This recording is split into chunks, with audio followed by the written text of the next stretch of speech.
সুপ্রিয় দর্শক মন্ডলী, ক্যামেরাম্যান রাজীবের সাথে আমি ডিপি দ্বীপের খান।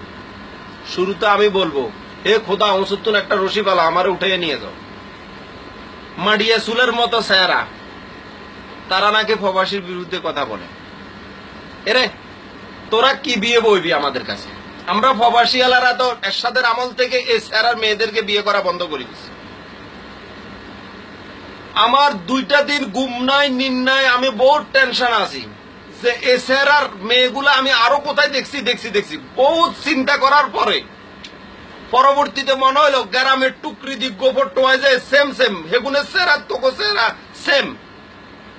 এরে তোগরে তো গ্রামের সাধারণ কোন মানুষের কাছে বিয়ে দিতে হইল 4টা জিনিস লাগে। একখান ওয়াশিং মেশিন দিতে হয়, ইজ্ঞা গরু দিতে হয়, ইজ্ঞা ছাগল দিতে হয়, আর রাষ্ট্রপতির খোলা সিটি দিতে হয়, নইলে তোকে বিয়ে হয় না গ্রামগঞ্জেও।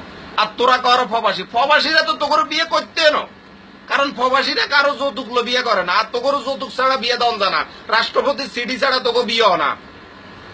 তোরা কি প্রবাসীদেরকে নিয়ে কথা বলবি? আর প্রবাসীদের বিরুদ্ধে এ ধরনের মাড়িয়ে চুলের মতো চেহারা লই প্রবাসীদের বিরুদ্ধে কোনো কিছু বলে আমার তরফ থেকে হানো খাবে ঠুল্লু।